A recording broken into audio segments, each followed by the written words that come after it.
হয় যে চাওক যে নিৰ্বাচনৰ পিছত ৰাইজে আশা কৰিছিল যে চৰকাৰখনে মূল্যবৃদ্ধিৰ ক্ষেত্ৰত কিছু ৰাইজক সকাহ দিব, কিন্তু সেয়া হৈ নুঠিল। শেহতীয়াকৈ দেখা গৈছে প্ৰত্যেকবিধ সামগ্ৰীৰ দাম বাঢ়িছে। ৰন্ধন গেছৰ পৰা আৰম্ভ কৰি নিত্য ব্যৱহাৰ্য সামগ্ৰী, গাখীৰ, কণীৰ পৰা আৰম্ভ কৰি আৰু কাইলৈ পুৱাৰ ভাগতে দাম বৃদ্ধি হ'ব ব্ৰেডৰ। আৰু এনেধৰণে প্ৰত্যেকবিধ সামগ্ৰীৰ দৰ বৃদ্ধি হোৱাৰ পিছত শেহতীয়াকৈ বৃদ্ধি পাইছে আলু পিঁয়াজৰ পৰা আৰম্ভ কৰি আদা, ৰচুন আৰু শাক পাচলিৰ বজাৰ। শাক পাচলিৰ বজাৰত প্ৰতিবিধ সামগ্ৰীত 5 টকাৰ পৰা 10 টকাৰ পৰা 20 টকা বৃদ্ধি হৈছে আৰু এইসকল গ্ৰাহকে ইতিমধ্যে ক্ৰয় কৰিছে। আৰু আমি দেখুৱাব বিচাৰিছোঁ তেজপুৰ বজাৰখনৰ সেই পৰিৱেশটো। আৰু এনেধৰণে আমি ইয়াতে উল্লেখ কৰিব বিচাৰিছোঁ, কিছু সময়ৰ পূৰ্বে আমি ইয়াৰ যিসকল ব্যৱসায়ী, সেই ব্যৱসায়ীসকলৰ সৈতে যেতিয়া আমি কথা পাতিছিলোঁ, তেওঁলোকৰ পৰা এটা কথা নিশ্চিত হৈছিলোঁ যে 50 টকাৰ তলত কোনো এবিধ সামগ্ৰী আপুনি ক্ৰয় কৰিব নোৱাৰিব।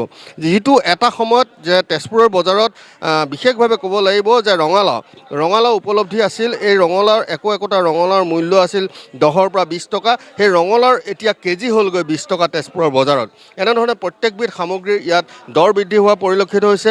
আমি এইফালেও দেখুৱাব বিচাৰিছোঁ যে কেৰেলা, এয়া হৈছে তিতা কেৰেলা 60 টকা, ফুলকবি 60 টকা, ধুন্দুলি 50 টকা, জিকা 50 টকা পৰা আৰম্ভ কৰি 50 টকাৰ তলত কোনো এবিধ সামগ্ৰী আপুনি ক্ৰয় কৰিব নোৱাৰিব।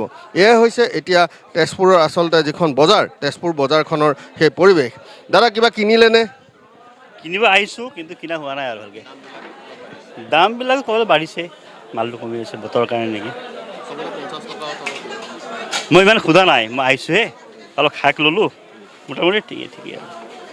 ধন্যবাদ জনাইছোঁ। আৰু এইসকল হৈছে ক্ৰেতা আৰু তেওঁলোকৰ মনৰ খবৰ বতৰা জানিবলৈ আমি চেষ্টা কৰিম যে আচলতে তেওঁলোকে সকাহ পাইছে নে বজাৰখনত দাম বেছি পাইছে। দাদা, দাম কেনেকুৱা পাইছে? কেৰেলা কেনেকুৱা দাম? 50 পাইকাৰী, খুচুৰা পোৱা 20, বিলাহী 20 টকা কেজি দিছোঁ। একেই ভেন্দি একেই দাম, পাইকাৰী 20 টকা আৰু আপোনাৰ পোৱা 20 টকা, 1 কেজি 50 টকা। 80 টকালৈ উঠিছে ভিন্দিৰ দৰ। কেৰেলা 60 টকা, 80 টকা। মুঠৰ ওপৰত ক'বলৈ গ'লে যে তেজপুৰৰ যিখন বজাৰ, এইখন বজাৰতে আটাইতকৈ সুলভ মূল্যত পোৱা যায়। বিভিন্ন প্ৰান্তৰ পৰা, নগাঁৱৰ পৰা, খাৰুপেটীয়াৰ পৰা বা বিভিন্ন অঞ্চলৰ পৰা ইয়ালৈ পাচলিসমূহ আহে। কিন্তু আটাইতকৈ সকলো তেজপুৰবাসী ৰাইজে এইখন বজাৰতে, তেজপুৰৰ যিখন কবৰখানাৰ যিখন বজাৰ, এই কবৰখানা বজাৰখনৰ সকলোৱে ইয়াতে ক্ৰয় কৰিবলৈ আহে। কিন্তু আচলতে যি হাৰত দৰ এই বজাৰখনত, যি আচলতে দাম, আচলতে আগতে খুৰা এই বজাৰখনত দাম বহুত কম আছিল। অলপ কমাই আছে। এতিয়া কি হৈছে? এতিয়া বাঢ়িছে, এতিয়া হ'ব নাই 50 টকাটো মিনিমাম। কেতিয়াবা আশা কৰিছিল নে ভাত কেৰেলা কেজি 120 টকা হ'ব? এইটো উপায় নাই, এতিয়া দিনৰ গতি কি কৰিব, উপায় নাই। চলিব পাৰিব এনেকৈ? কষ্ট হ'ব।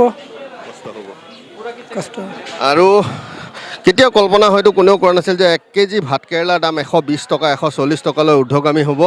আৰু এনেধৰণেই কিন্তু যদিও দৰ বৃদ্ধি হৈছে, যিহেতু ৰাইজে পূৰ্বতে যেনেধৰণে বজাৰ কৰিছিল, সেই বজাৰ কিছু পৰিমাণ তেওঁলোকে কমাই আনিছে। কাৰণ এটাই, তেওঁলোকৰ বাজেট সীমিত, সেই সীমিত বাজেটেৰে তেওঁলোকে বজাৰ কৰিব লাগে। বাইদেউ এগৰাকী আছে, বাইদেউৰ সৈতে। বাইদেউ, কিবা কিনিছেনে? আৰু এনেধৰণেই তেওঁলোকে গ্ৰাহকসকলক আচলতে সামগ্ৰী যোগান ধৰিছে। আৰু আমি ইয়াৰ পূৰ্বে উল্লেখ কৰিব বিচাৰোঁ, 3 দিন পূৰ্বে তেজপুৰত নিশ্চয়কৈ অৰ্ণৱ নাথ, এই মুহূৰ্তত ধন্যবাদ জনাইছোঁ তেজপুৰবাসীৰ মাজৰ প্ৰতিক্ৰিয়া জনোৱাৰ বাবে।